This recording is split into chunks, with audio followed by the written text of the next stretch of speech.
Code of civil procedure ನ order 9 rule 13 ನ ಪ್ರಕಾರ ಯಾವುದೇ ಕೇಸ್ನಲ್ಲಿ ಡಿಫೆಂಡೆಂಟ್ ನ ವಿರುದ್ಧ ಎಕ್ಸ್ಪಾರ್ಟೆ ಡಿಕ್ರಿ ಪಾಸ್ ಆಗಿದ್ರೆ ಅದೇ ಕೋರ್ಟ್ ನಲ್ಲಿ ಎಕ್ಸ್ಪಾರ್ಟೆ ಡಿಕ್ರಿಯನ್ನ ಸೆಟ್ ಅಸೈಡ್ ಮಾಡೋದಿಕ್ಕೆ ಸಿವಿಲ್ ಮಿಸ್ಲೇನಿಯಸ್ ಶೂಟ್ ಅನ್ನ ಫೈಲ್ ಮಾಡಬಹುದು. ಆ ಎಕ್ಸ್ಪಾರ್ಟೆ ಡಿಕ್ರಿಯನ್ನ ಸೆಟ್ ಅಸೈಡ್ ಮಾಡೋ ಸಲುವಾಗಿ ನಾವು ಆ ಸಿವಿಲ್ ಮಿಸ್ಲೇನಿಯಸ್ ಶೂಟ್ ನಲ್ಲಿ ಸಮನ್ಸ್ ಸರಿಯಾಗಿ ಸರ್ವ್ ಆಗಿಲ್ಲ ಅಂತ ಹೇಳಿ ಆ ಗ್ರೌಂಡ್ ಅನ್ನ ತೆಗೆದುಕೊಳ್ಳಬಹುದು, ಅಥವಾ ಯಾವುದೋ ಒಂದು ಸಫಿಶಿಯಂಟ್ ಕಾಸ್ ನಿಂದ ಕಾರಣದಿಂದ ನಮ್ಗೆ ಕೋರ್ಟ್ಗೆ ಸರಿಯಾದ ಸಮಯಕ್ಕೆ ಬರೋದಕ್ಕೆ ಆಗ್ಲಿಲ್ಲ ಅಂತ ಹೇಳಿ ಕೋರ್ಟ್ಗೆ ಸ್ಯಾಟಿಸ್ಫೈ ಆಗುವ ರೀತಿಯಲ್ಲಿ ನಾವು ಕಾರಣಗಳನ್ನ ಕೊಟ್ರೆ ಕೋರ್ಟ್ ಎಕ್ಸ್ಪಾರ್ಟೆ ಡಿಕ್ರಿಯನ್ನ ಸೆಟ್ ಅಸೈಡ್ ಮಾಡುತ್ತೆ. ಕೆಲವು ಸಂದರ್ಭಗಳಲ್ಲಿ ಕಾಸ್ಟ್ ಅನ್ನ ಕೂಡ ಹಾಕಬಹುದು.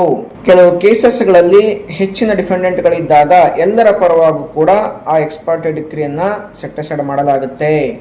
ಕೆಲವು ಕೇಸಸ್ ಗಳಲ್ಲಿ ಸಮನ್ಸ್ ಸರ್ವ್ ಆಗಿಲ್ಲ ಅಂತ ಹೇಳಿ ಗ್ರೌಂಡ್ ತಗೊಂಡ್ರು ಕೂಡ ಕೋರ್ಟ್ಗೆ ಅದು ಸ್ಯಾಟಿಸ್ಫೈಡ್ ಆಗದೆ ಹೋದ್ರೆ ಅದನ್ನ ಸೆಟ್ ಅಸೈಡ್ ಮಾಡೋದಿಲ್ಲ.